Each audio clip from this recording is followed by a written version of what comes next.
Hello, friends. Oh my. What a cool day it's been here in the workshop. Dusty, happy, just lots and lots of good feelings all around. Let's see where we are here. And give you guys, I like to set you guys up with a view that makes sense. I like for you to be able to see something good when we talk. Because I tell you, when I am in here, I see something good, real good. So let me play with the camera here for a second, get you guys. Whoa! Sorry, hope you don't feel nauseous. I love for you guys to see cool things. I tell you, that shaping table back there is. Yeah, glad you caught me, Mike. I'm sitting here.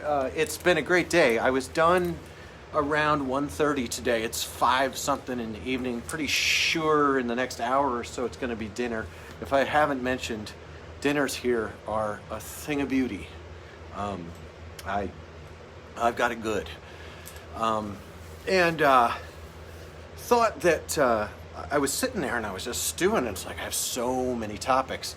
I thought I'd take a second about a specific topic that probably we will cover a couple times in the coming days, because the topic is being a public person. When a person like me goes on their Facebook Live and shows a workshop to other people, we do something. I think it's called we relinquish expectation of privacy. And that means that the things I say and the things I build, the things I do, are part of the public sphere. So, hang on, let me pop my back real quick because it feels like it's out here. Hang on, let me get it. I couldn't quite get it. Anyway, so by doing this kind of stuff, I'm relinquishing an expectation of privacy in regards to, once a certain number of followers or whatever like that. And that's important, because if I'm going to come out on the airwaves and talk about skateboard making, skateboard industry, culture, life, spirituality, I share on several bandwidths and like that. I am accountable for the things I say and claim. And that's one reason I took a year and a half off, was I needed to do some soul searching about this. It cuts both ways. It's not just, am I ready to be accountable for all that? I have very little I've said that I regret. The problem is, there are things that we have to talk about in this sphere that do not reflect well always on public people who are, part of the corporate echelon of skateboarding, or the historic legacy heroes of skateboarding. And I think you may have noticed, I tend not to, it's not that I don't honor certain discoveries and contributions along the way. It's just that we still have work to do discovering our way forward. So we should be able to talk about anyone who's public in pretty direct terms. Now, this is on the Makers Movement here, and I know it's a public group. We've got a couple of threads that have come up about very well platformed, very public board makers who are, big corporate, big money board makers of high influence and long legacy. And I noticed that not everything that we're saying reflects perfectly awesomely on those folks. And I have to say that largely I am totally happy about that. Any public person in skateboarding or otherwise that can't take a joke or can't take a criticism, they obviously haven't digested what we're getting into here. And I think there are a lot of people who haven't digested that. And one of the dear people who's getting that kind of treatment right now is our beloved Paul Schmidt, who is, you know, if you put on a lab coat and you go out in the world as an ambassador for craft, and you are going to represent skateboard making to a major degree, your speech is going to be influential. It's going to be displacive. You know, it's going to displace a lot of stuff, and so we have some really good threads that are not completely adoring of certain aspects of folks in the industry. And I just wanted to warn folks in this group here, warn, encourage. I wanted to set a tone here. The gloves are off when it comes to looking back and looking at the contributions of the people who went before us. It's very important that we be able to discuss the selling off of our industry. I know that it's not going to be fun for some folks in the industry to come on the makers movement and see that we're not buying it. And I want to say that in life, I feel friendship and I feel affection for a lot of the things, the people that we will discuss in certain things, you know.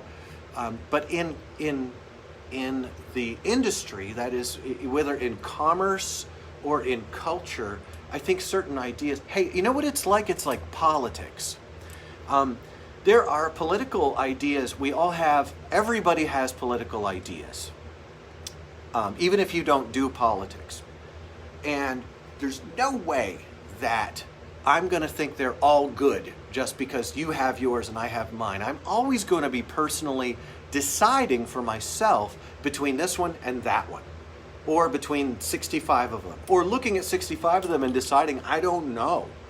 Well, in skateboarding, we're offering a different perspective. We're looking at, what if nobody needed to make millions and millions of dollars and there was just 1,000 small workshops, or 2,000 or 5,000 small workshops with craftspeople who just want to make 30 grand a year off of dignified labor with our hands? What if the ambition of a skateboard market participant was like, I want to make between 40 and 75,000, that's all I want to do. And so with my workshop, if I can build the market, I'll be able to hit numbers that I can take care of my family, put fresh oil changes in my motorcycle. This is the kind of, like, people. I had a guy in my workshop the other day. God bless him, dude. He's a great guy. And he's like, are you looking for investors? Well, and I'm not. I told the guy, I'm like, investor, I need $600 to upgrade a few of my tools. You know, I need to spruce up a few small aspects of my tooling. You know, I'm not interested in huge numbers, volumes, and millions of dollars, or returning ROI on business debt and things like that. Especially not in a shrinking economy. Sam Cook, Life Skateboards. That's me too. We're together, and you know, these small makers, you know, these are people who, if they could score $35,000 a year off the labor of their hands with a regular demand for their product, would be perfectly happy. But you know, it's funny because it seems like there's a double standard at work, and I know you might not have seen this, but there's sort of a double standard that if I'm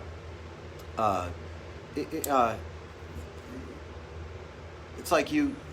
Well, it's like you can't talk about quality, you can't contrast or compare without being impolite. Well, I think it's very polite to speak publicly about public things. And I think it's very polite for someone to take my video and say, I disagree with Lou Ross, he's wrong about this and here's why. That's legitimate. I had a guy who runs a small brand here, and he said, Fickle Skateboards, back when I was doing Fickle a year and a half ago, Fickle Skateboards is garbage. And I liked it because saying my work is garbage causes people to ask a question like, well, maybe it is garbage, maybe it isn't. Let's see if it is or if it isn't. But the problem was I couldn't say my work isn't garbage or that theirs was, which I wouldn't say. What I was saying was, yeah, non-domestic wood is punky. It tends to be factory made. You don't know the guy who made it. This is superior. This is better. This is a better way to get your skateboard because there are quality, blah, blah. You guys know the deal. I think it's important in the makers movement that we understand there are rules that we need to break because they're not legitimate rules. And one of them is that we are always supposed to be submissive to our corporate overlords, don't say things that reflect poorly on their legacies. And one of the things I want to say is that, like, there are certain people who lie right within the crosshairs of what's going on right now. People who've been selling us mass-produced pablum have had no problems at all. But now with some 50 new workshops springing up in the last 5 years, that's an estimate. It may be fewer. I hope it's more. With maker-made craft skateboards coming to a higher profile, it's inevitable that sooner or later these dear ones who've banked their legacy on never being questioned, never being evaluated comparatively, they're in the crosshairs of some really gnarly comparatives. So I wanted to say it's fair game to talk about public people. I think that's for some of you it's going to be easy to hear that and you're like, yeah, no duh.